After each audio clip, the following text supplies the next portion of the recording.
अस्सलाम वालेकुम जनाब, मैं ਤੁਹਾਡਾ ਆਪਣਾ ਮੇਜ਼ਬਾਨ ਮੁਹੰਮਦ ਸ਼ਫੀਕ।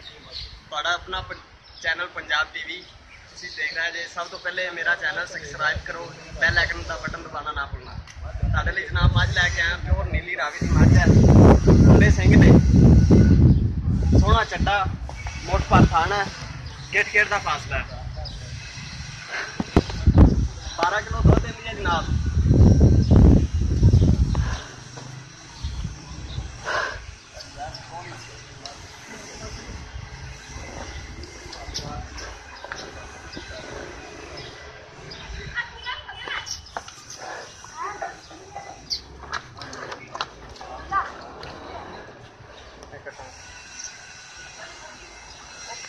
ਇਹ ਜਨਾਬ ਇਸ ਮੱਝ ਦਾ ਕੱਟਾ ਹੈਗਾ ਜੇ, ਪਿਓਰ ਨੀਲੀ ਰਾਵੀ ਦਾ ਕੱਟਾ ਹੈਗਾ ਜੇ ਵੀ। ਠੀਕ ਹੈ ਜਨਾਬ।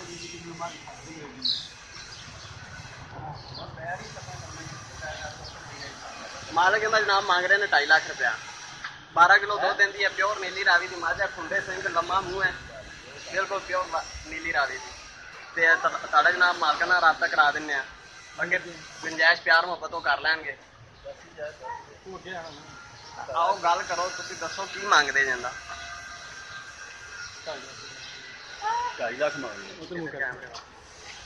2.5 ਲੱਖ ਮੁੱਲ ਕਰਨੇ। 12 ਕਿਲੋ ਦੁੱਧ ਤੇ ਦੂਸਰਾ ਸੀਗਾ ਨੀਲੀ ਦੀ ਮੱਝ ਥੋੜਾ ਸੋਹਣੀ ਉੱਥੇ ਮਿਲਦੀ ਸਾਰਾ ਚ ਕੋਈ ਨਹੀਂ ਖਰਾਬੀ ਕੁਛ ਨਹੀਂ ਸਹੀ ਮਿਲਣ ਲੱਗੀ ਥੱਲੇ 5 ਸਾਲ ਕਿੰਨੀ ਦੇਰ ਦੀ ਪਲਸ ਹੋਈ ਹੈ? 2 ਮਹੀਨਿਆਂ ਦੀ ਸੀ। 2 ਮਹੀਨਿਆਂ ਦੀ ਸੂਈ ਹੈ। ਕੱਟਾ ਲੈਂਦੀ ਹੈ? ਨਹੀਂ ਮਿਲੇਗੀ ਭਾਰੇ ਤੇ ਕੱਟਾ ਬਾਅਦ ਛੱਡ ਦੇਣੀ ਆ। ਕੱਟਾ ਬਾਅਦ ਲੈਂਦੀ ਹੈ। ਲੋ ਜਨਾਬ ਮੇਰਾ ਨੰਬਰ ਭਾਰੇ ਤੇ ਬਿਲਕੁਲ ਹਲਣਾ ਕੋਈ ਨਹੀਂ। ਮੱਝ ਮੈਂ ਭਾਵੇਂ 4 ਘੰਟੇ ਬਾਅਦ ਦੁਬਾਰਾ ਚੋਦਾ ਏਡੀ ਸੀਲ ਮੱਝ। ਨੰਬਰ ਬੋਲ ਦਿਆ 0304 399 539 0304 399 539 ਆਪਣਾ ਰਾਬਤਾ ਨੰਬਰ ਹੈ।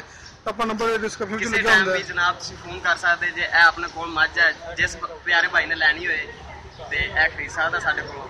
ਤੇ ਬਕਾਇਆ ਜਨਾਬ ਅੱਲਾ ਹਾਫਿਜ਼, ਜਦੋਂ ਦੁਬਾਰਾ ਆਵਾਂਗੇ ਉਦੋਂ ਮਿਲਾਂਗੇ।